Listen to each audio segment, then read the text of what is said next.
Hi there, grade fives. Welcome back to your natural science lessons for this week. I hope you all had a lovely, restful, long weekend. And in honour of Freedom Day that we celebrated yesterday, I have decided to wear some South African sporting colours for you. Now, I'm not originally from South Africa myself. You can probably pick that up from my accent. I'm from the UK originally, but I came here 10 years ago. So I do very much think of South Africa as my second home. And I am very proud to show some patriotism to my adoptive country. I know you are all desperate to hear news about when you can go back to school and see your friends and your teachers. I know I'm desperate to know when I can get back into my classroom, but remember, we are doing this for the good of everyone. So stay home, stay safe, and stay healthy. And just remember, as my dad used to say to me, the only way out of something is to go through it. And we're going through it, and at least we're all going through it together. So with that in mind, let's get going through our natural science lesson today. A reminder to you all, in case you've forgotten, which you should have by now, our email address is grade5@worksheetcloud.com, and feel free to send any questions you have to me or any work you'd like me to see. I love seeing that through to the email address, and I'll get back to you. That goes for all your subject teachers as well. That same address applies to all of us. So thank you so much to those who have done it so far. Now, I thought after a long weekend, we should probably start our lesson today by recapping the things that we started learning last week. Now, at the end of last week, on I think Thursday, we began a new unit of study. We started looking at matter and material, and we looked at different materials that we might find around our house and started looking at the vocabulary we might use to explain the properties of those materials. Things such as waterproof, conductors, absorbent, flexible, durable. You remember those? I hope you've put them in that scientific dictionary of yours. Then on Friday, we moved on to look at metals and their specific properties as opposed to non-metals. So today, before we get cracking with today's content, let's start by refreshing our memory after that long weekend of materials. So on the screen, I still think I'm in the classroom. On the screen in front of you, I've got a little quiz. I have got a list of different materials, and I would like you to select the right answer to each statement. So let's get cracking with number one. Number one, you wouldn't use a plastic towel because A, it would be too bendy, B, it wouldn't be absorbent, or C, it wouldn't conduct heat. Well done if you said B, it wouldn't be absorbent. Remember, absorbent is an important property of fabric and materials that allows it to take in water. Okay, so let's go to the next question. You wouldn't sit on a glass chair because it might shatter, it would be transparent, or it wouldn't be absorbent. Well, I don't feel like I would want some glass splinters in my bum, so I don't particularly want to sit on a chair that might shatter. Okay, next question. Here's one about metals. Metals come from rocks called ores, fibers that are woven together, or from trees. Well done if you said A, they come from rocks that we call metal ores. Glass. Glass is made from A, heating sand, B, mashing up wood from trees, or C, from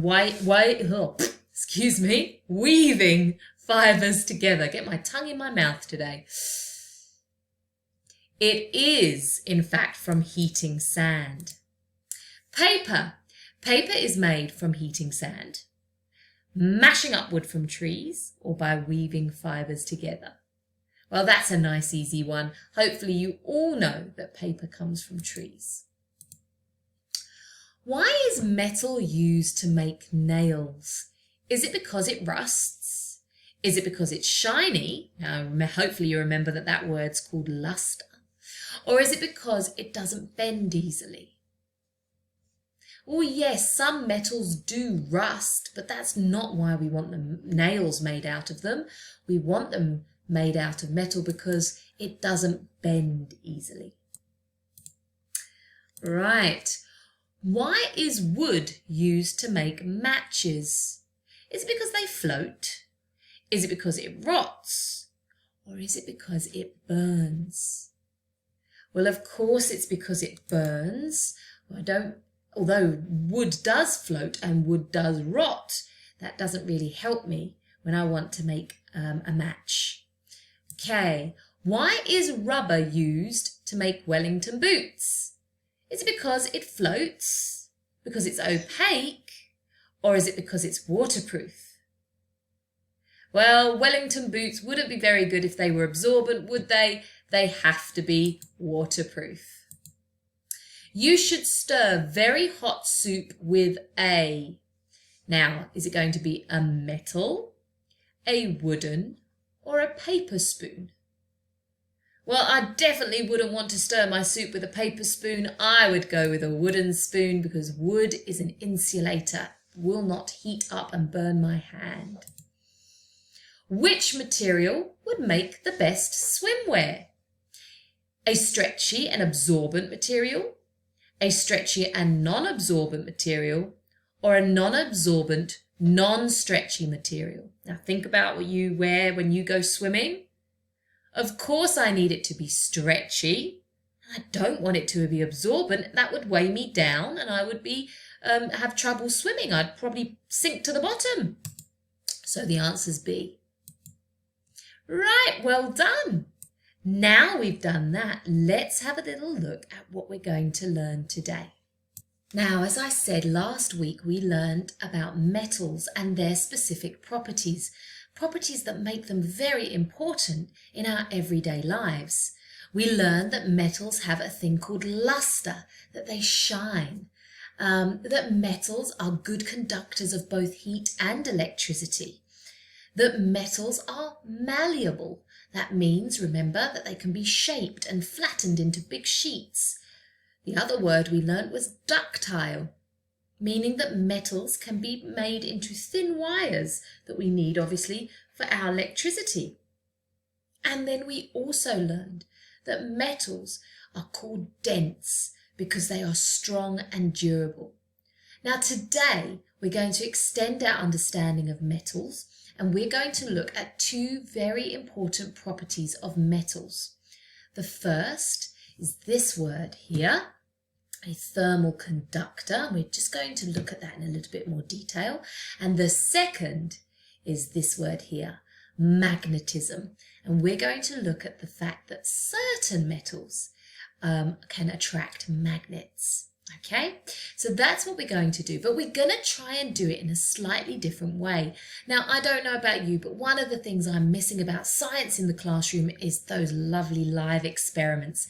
So I thought we'd try and do one as a demonstration today, because I don't know what you've got at home. You might not have the materials you need to do this, but I'm going to try it, and hopefully I've chosen some things that you do have. And we're going to give these both a little go. And so these are the things that you're hopefully going to be able to say that you can do at the end of this lesson, that you can make scientific predictions, that you can investigate scientifically, that is, and that you can explain what repel and attract mean, and the vocabulary that we will use today. Thermal conductor, thermal insulator, magnetism, attract and repel. So my first little demonstration is a nice one to demonstrate how metals conduct heat. So all you need is a glass jar of some kind and 3 different types of spoons, a plastic one, a metal one and a wooden one, and some hot water. Okay, so I've got that here. I have here a glass cup, and I have got my 3 different spoons. I have a plastic spoon that I use to feed my little one. Sorry, I'm just trying to get that into the, and pop that in the jar. I have a wooden spoon. This is actually from my daughter's play kitchen. Put that in the jar. And I've got a good old handy metal spoon that you eat your dinner with. And then I have got here a kettle that I have boiled about, I'd say about 4 or 5 minutes ago. So it's still quite hot, but it's not going to scald me. And that's very important. If you're going to do this at home, please make sure you either work with your mum or dad, or you are very sensible around the hot water. And what I'm going to do is I'm going to fill, there we go, some hot water into the cup. I'll hold that up so you can see it. There you go. With all 3 spoons, and I'm going to pop that to one side and leave it there just for about 3 to 10 counts. Okay, so I'm not going to do that right this second. I'll probably pause the video if I were you, and then after those 3 to 10 counts, you're going to hold each spoon, and I want you to make a prediction when I hold each spoon which one is going to be the hottest out of the 3. Okay, that's probably been that 3 to 10 counts by now. So I'm going to first of all go for the wooden spoon. Doesn't feel any different to me. The plastic spoon, nope. But the metal spoon, I can feel that this has actually got a little warmer. And that shows and proves that metal conducts heat. Now, you could also do this experiment with cold water. If you now tipped out that hot water, and I went and I got some ice cubes and some cold water from the fridge perhaps, and left them in there. Which one, again, do you think would feel cold to the touch after having some time in the cold water? Well, of course, it would be the metal one. Okay, the metal thermal heat also gets cold quickly as well. So now let's think about magnetism and what a magnet is. Well, a magnet is a metal that attracts or repels other materials. A magnet is made from 4 different types of metals. It could be iron, nickel, steel, or cobalt. A metal has a north and south end. So you'll see these now. These are the standard ones that you've probably seen in your school, the red and blue ones. They're called bar magnets, but magnets can come in all shapes and sizes. When a magnet attracts another material, there is a pulling force between the 2 objects. So when a magnet repels another material, it is a pushing force between the 2 objects. So that's what those 2 words mean. Attract is a pulling force, repel is a pushing force. If you observe an object being attracted, we say that that is called magnetism. So have a think about it. Now, this obviously would be done in the classroom, and we can't really, I don't know if you've got any magnets at home, but if you do, you could try this using 2 bar magnets. What would happen if you put the 2 blue ends together, the 2 red ends together, then the blue and the red end together? Well, if you don't know or you haven't seen this in school, let me tell you. There's often a saying we say in life that opposites attract. And that saying actually comes from magnets. So a north and a south pole will be attracted together, whereas the same repels. North to north, so red and red would repel each other, and south, blue and blue would repel each other as well. Okay, and if you do have some magnets lying around your house, give it a go and see. Now, can you think of any uses of magnets in your home? Well, I know, for example, and I would show you if I could take you there, but my fridge is absolutely full of magnets. I have many magnets on my fridge. But some people also have electromagnetic circuits in their houses. Things like doorbells are often triggered by electric magnetic circuits. And if you want, you can have a little look maybe and go on a search engine online after this lesson and have a little look at those. Certain trains around the world also, there's the mag train which runs on magnetic rails. Okay, so you might want to have a little look at those as well. So there's many uses of magnets, not electricity, of magnets both around your house and in the world. So as I said, I'm going to demonstrate with you today a small little experiment on magnetism to test which materials are magnetic and which are not. So some materials are magnetic and others not. We are going to make a prediction and then investigate which materials are magnetic. So what we will need, we are going to use the following items. Now I've tried to choose items that I hope you have around your house.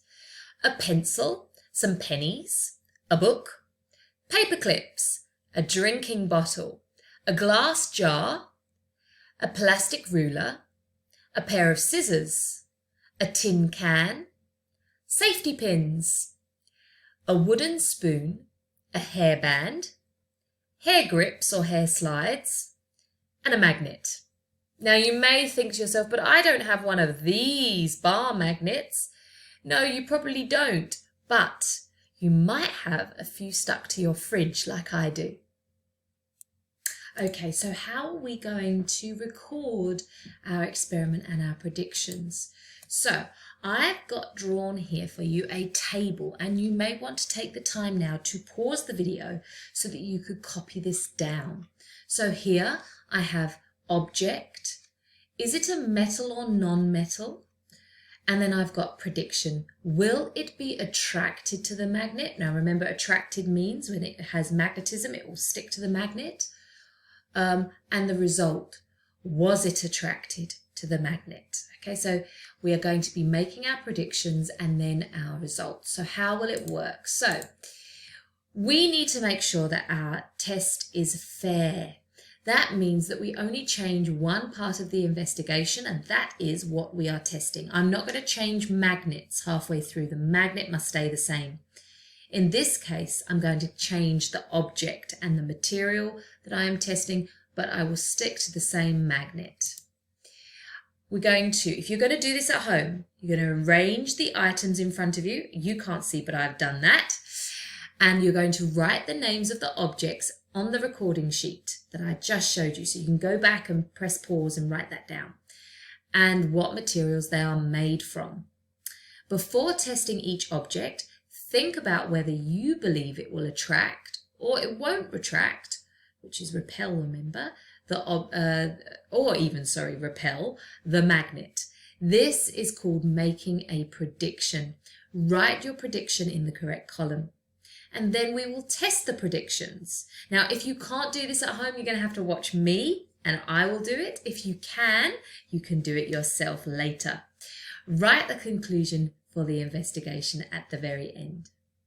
Okay, so let's give this a go. Right. So here's the magnet I've got. It's actually got, this is a magnet I put on my fridge and it's got a slot for a pen, you know, when I'm writing my shopping list and things, but it definitely has a magnet on it. So I'm going to test each item and you must remember to write your prediction before I test. So you might want to be quick to hit that pause button every time. Okay, first thing, a pencil. Here's my pencil. Do you think it will be attracted or it will not? Okay. Oh, sorry, throwing my things around as I do it. No, does not stick. A pencil is not attracted to the magnet. Okay, then the next item, I'm just going to go in whatever order I have in front of me. My pair of scissors. Okay, my pair of scissors obviously has a metal blade and a plastic handle. So the plastic handle does not stick, but the metal blade does. Okay, there we go. The next item I have, the book. Okay, here's a book. Do you think it is going to be attracted? Okay, let's see. Here's my magnet. Oh, sorry, I'm now dropping my magnet. No, no attraction at all. Okay, here I have a tin can. Now this is a tin of tuna, I think. There we go. Okay, I'm going to test it. Aha, it sticks. There we go. That one works. It is magnetic. Right, a glass jar. Okay, this one's full of porridge oats. Sorry about that. But it's still a glass jar. I couldn't be bothered to empty it all out. Right. Doesn't stick to the glass component, but it does to the lid. Okay, I have now a wooden spoon, same wooden spoon we used earlier in our water experiment. Nope, no magnetism there. I have the plastic ruler. Nope, no magnetism there. Now I have a paper clip. Here's my paper clip. I chose a green one so you could see it. Yes, it is definitely attracted to the magnet. A hair clip. Also attracted to the magnet. A hairband. No, no attraction there. And then I finally have, now I couldn't find a penny, I'm afraid, a cent, the copper one. So I've got a 1 rand coin. And this one is attracted. But I wonder if you find a 5-cent coin, what I would call a penny, a copper coin. See if that one is attracted. So I hope you made those predictions and you wrote them down, and then you either watched me or you did it yourself to see which items would be attracted to the fridge magnet or whatever magnet you've got at home. So think about some things to think about. What surprised you? And what conclusions can you make from this investigation? Well, I can tell you that I can conclude that not all materials are magnetic, but the ones that are metals. But are all metals magnetic? Now that's something that we can have a little look at this slide here. So magnets are attracted to some metals, not all metals. So things like iron, nickel and cobalt, things that made my scissors and my hair slides and paper clips, those will be attracted to magnets. Whereas my pennies and my gold and jewelry, it won't be attracted to magnets. So just maybe if your mum's very kind, she can lend you her ring and you can test it out. And as I said, I didn't have any pennies at my house. I only had a 1 rand coin, but maybe you do. Whereas things such as aluminium, glass and fabric are not. Okay, so there you go. You've learned a little bit more about metals and magnetisms, and that certain metals are attracted to magnets and others are not. So what am I going to ask you to do for me now? I have put onto WorksheetCloud.com a worksheet about the uses of metals. Now, if you combine our understanding from last lesson, when we looked at properties of metals, and then we looked at, the fact that they're good conductors. That's why frying pan's made out of metal. Yes. And then you look at what we did today, and we talked about magnetism and conductors of heat. Then you should be good to go and answer those application questions about what those properties mean when applied to metals' uses in our real world. So that's it for today's lesson. I hope you've enjoyed it. I hope it's refreshed your memory about predictions and writing predictions and testing and fair testing. And I will see you again tomorrow. Have a lovely rest of your Tuesday, although it does feel a little bit like a Monday, doesn't it? And I will see you then. Bye, grade 5s.